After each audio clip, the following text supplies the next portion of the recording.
उस मैसेज को पढ़ने के बाद भर बरसात में भी उसका चेहरा सूरज की तरह खिल उठा था। लकी ने इस मैसेज को पढ़कर खत्म किया ही था कि उसके फोन पर बारिश की बूंदें जमा होने लगी थीं। लकी ने थोड़ी देर की खुशी मनाने के बाद याद किया कि वो सच में गरीब नहीं था।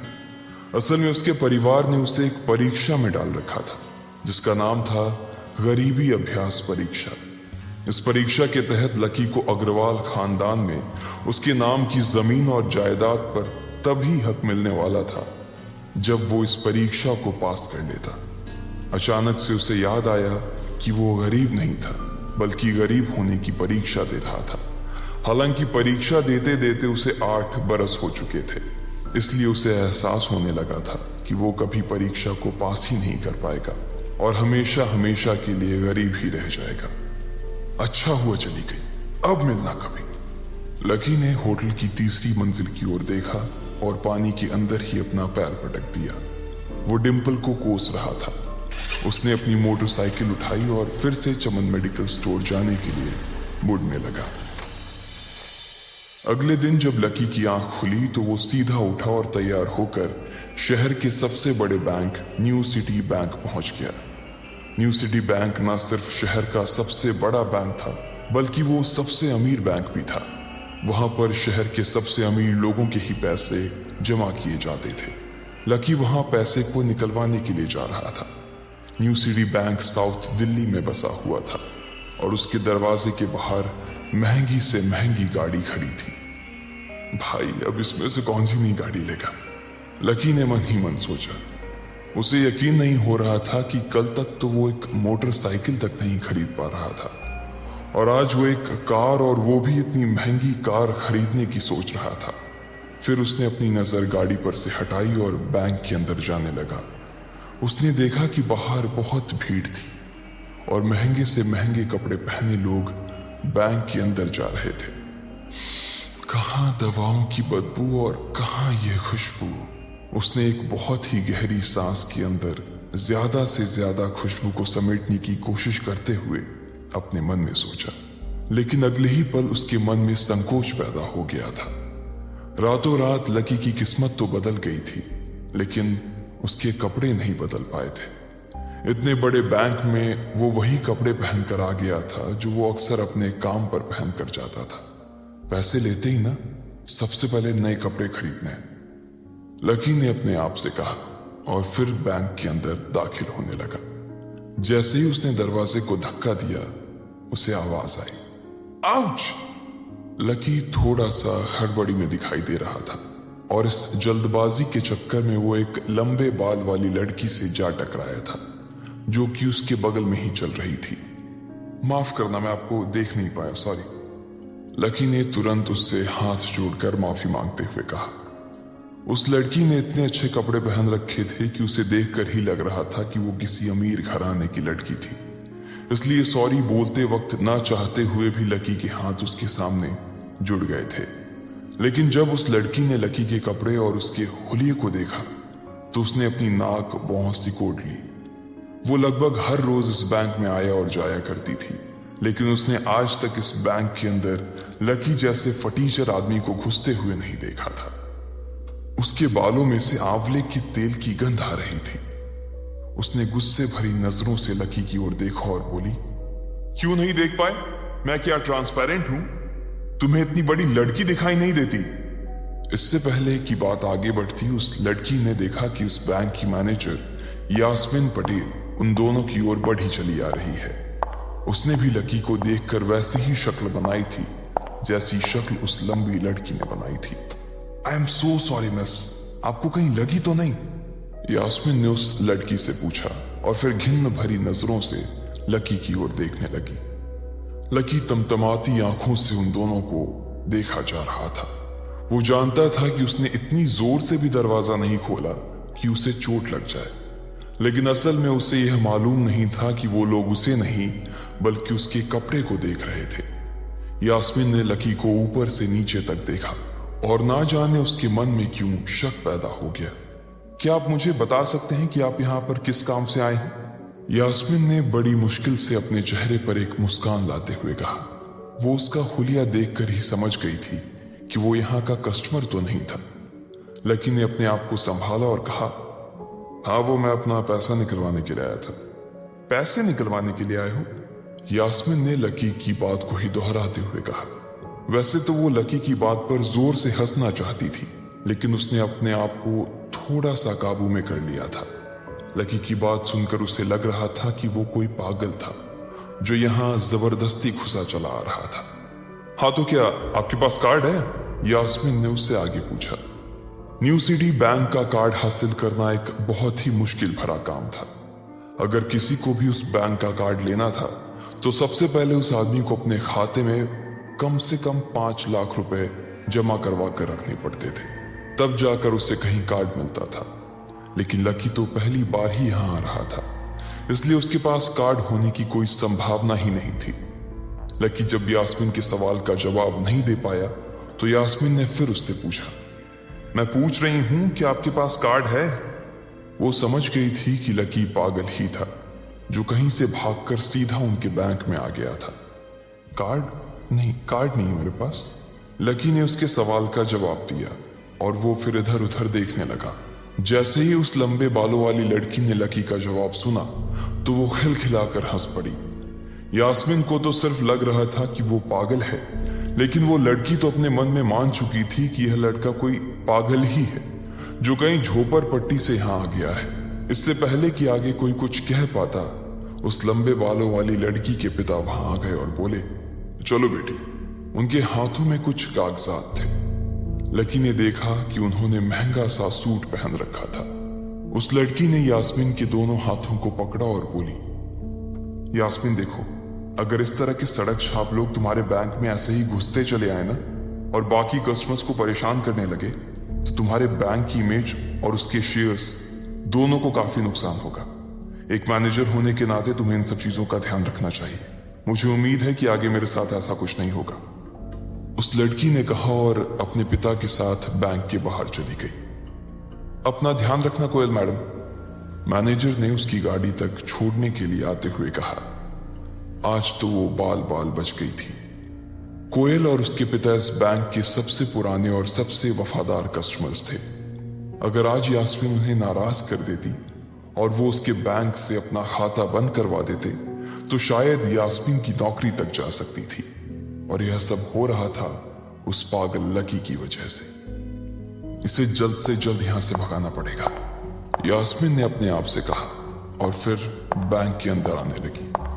यास्मीन उसे अपने बैंक से बाहर निकालने के तरीके के बारे में सोच रही थी, मगर जैसे ही वो बैंक में दाखिल हुई उसने देखा कि लकी वहां था ही नहीं। अरे अब ये कहां चला गया? उसने अपने आप से पूछा। वो इधर उधर देखने लगी, लेकिन लकी वहां भी नहीं था। यास्मीन को अच्छे से पता था कि वो उसके सामने तो बाहर नहीं निकला था। इसका मतलब था कि वो बैंक के अंदर ही था, लेकिन यास्मीन उसे ढूंढ नहीं पा रही थी। कुछ देर तक बैंक के सारे कोनों को देख लेने के बाद यास्मीन को लगा कि शायद लकी यहां बहुत ही असहज महसूस कर रहा होगा, और जब वो कोयल को दरवाजे पर छोड़ने के लिए आई तब उसके पीछे पीछे वो भी निकल गया होगा।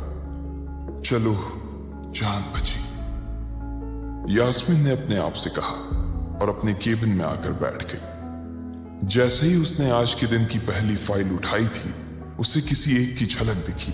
ये कोई और नहीं बल्कि लकी ही था। अरे ये कहां छिपा हुआ था? यास्मीन ने अपने आप से ही कहा और तुरंत फाइल को टेबल पर रखकर वो ऑफिस के बाहर आ गई। उसने देखा कि लकी बैंक के वीआईपी लॉन्ज के बाहर खड़ा था और उसके खंबे की आड़ की वजह से वो यास्मीन की नजर से बाहर हो गया था। अब यास्मीन को तो वो मिल गया था, लेकिन उसके लिए उससे भी बड़ी एक और मुसीबत खड़ी हो गई थी। लकी जिस कमरे के बाहर अभी खड़ा था उस कमरे के अंदर शहर के सभी रईस लोगों का उठना बैठना था। बैंक के सिलसिले में या फिर किसी दूसरे काम के सिलसिले में वो सभी लोग यहीं आकर बात किया करते थे। उस कमरे के अंदर जो लोग बैठे थे उन सबके करोड़ों रुपए इस बैंक के खाते में जमा थे। अब अगर ऐसे में लकी वहां घुस जाता तो सब लोग मिलकर यास्मीन की गर्दन पर चढ़ जाते। रुको, जहां हो वहीं खड़े रहो, यास्मीन जोर से और साथ ही गुस्से से चिल्लाई। बाकी के लोग जो वहां खड़े थे वो यास्मीन की ये चीख सुनकर डर गए थे। कुछ लोगों को उसके इतनी जोर से आवाज करने की वजह से गुस्सा भी आ गया था और यास्मीन सबसे मुस्कुराते हुए माफी मांगकर आगे बढ़ती जा रही थी। वो लकी को किसी भी तरह से उस कमरे में जाने से रोकना चाहती थी, लेकिन उससे पहले ही वो उस कमरे के अंदर दाखिल हो चुका था। अरे यार, ये आदमी है या गधा? यास्मीन ने अपना ही सिर पीटते हुए कहा और वो भी उस कमरे के दरवाजे की ओर बढ़ने लगी। उसने उस कमरे का दरवाजा खोलने की कोशिश की, लेकिन वो अंदर से लॉक हो गया था। बाप रे, ये कैसा आदमी है? बिना परमिशन के अंदर घुसा तो घुसा, लेकिन दरवाजा भी अंदर से बंद कर लिया। अब यास्मीन की सांसें फूलती जा रही थी। उसे बहुत डर लग रहा था। उसका जी यह सोचकर घबराए जा रहा था कि ना जाने अंदर लकी और उस रिलेशन मैनेजर के बीच क्या हो रहा होगा। इधर जैसे ही लकी कमरे में दाखिल हुआ, वहां का कस्टमर रिलेशन मैनेजर, जो कि सोफे पर फैला हुआ था, वो उसे देखते ही अचानक सीधा बैठ गया। हेलो सर, कैसे हैं आप? उसके मुंह से बिना लकी को देखते हुए ये शब्द निकले। उसे याद था कि इस कमरे में कुछ खास लोग ही आते थे और जो भी आते थे यास्मीन उनके आने की खबर उसे पहले ही दे देती थी। लेकिन इस वक्त जो आदमी उसके सामने खड़ा था, उसे देखते ही वो अपनी जगह पर जम गया था। ना तो वो कहीं से भी वीआईपी लग रहा था और ना ही वो उसका कोई रिश्तेदार था। कौन हो भाई तुम? क्या चाहिए तुम्हें? उस मैनेजर ने 20 साल के जवान लड़के को देखते हुए कहा। मैं यहां अपना पैसा लेने आया हूं। लकी ने सीधे मुद्दे की बात को मैनेजर के सामने रखते हुए कहा। तुम्हारे पास हमारा सुप्रीम कार्ड है? मैनेजर ने उससे ऊपर से नीचे तक देखा और पूछा। नहीं नहीं, मेरे पास कोई कार्ड नहीं है, लकी ने कहा। तो फिर हम तुम्हें कोई पैसा नहीं दे सकते। चलो अभी दरवाजा खोलो और सीधा बाहर निकलो, मैनेजर ने कहा और सोफे पर से उठ गया। नहीं, मैं अपना पैसा लिए बिना नहीं जाऊंगा यहां से, लकी भी जिद पर अड़ गया। अरे बोला ना, बिना कार्ड वाले को पैसा नहीं मिलता है, और वो भी पैसा होगा तब तो मिलेगा ना, मैनेजर ने उसके करीब आते हुए कहा। अरे पैसा है तभी तो निकालने आया हूं सर, लकी ने कहा। देख, फालतू की बहस मत कर सुबह सुबह, वरना मैं सिक्योरिटी को बुला लूंगा तो वो लोग मार मार कर बाहर निकालेंगे तुझे। लकी यह सुनकर घबरा गया था। मैनेजर के चेहरे का गुस्सा उसे साफ नजर आ रहा था, लेकिन ऐसा भी नहीं था कि वो झूठ बोल रहा था।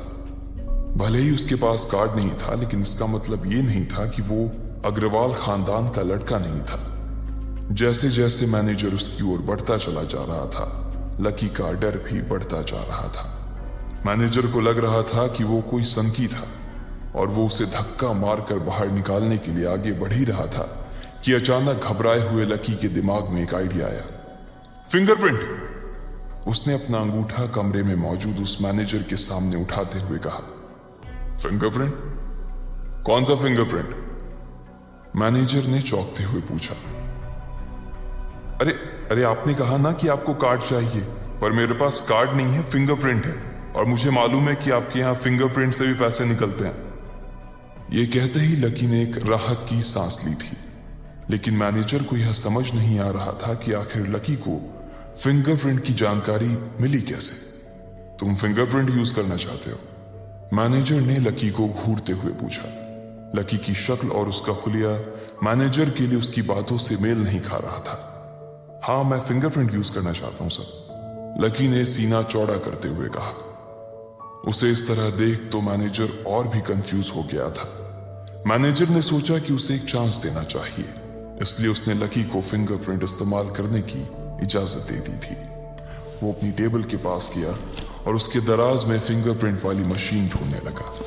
2-3 ड्रॉर में झांकने के बाद आखिरकार उसे वो मशीन मिल गई थी। चुपचाप यहां पर अपना अंगूठा लगाओ, मैनेजर ने मशीन को आगे बढ़ाते हुए लकी से कहा। लकी ने अपनी फटी हुई पैंट के पिछले हिस्से में अपना अंगूठा पोंछा और फिर उस मशीन पर लगा दिया। 2 सेकंड बाद मशीन में से एक आवाज आने लगी।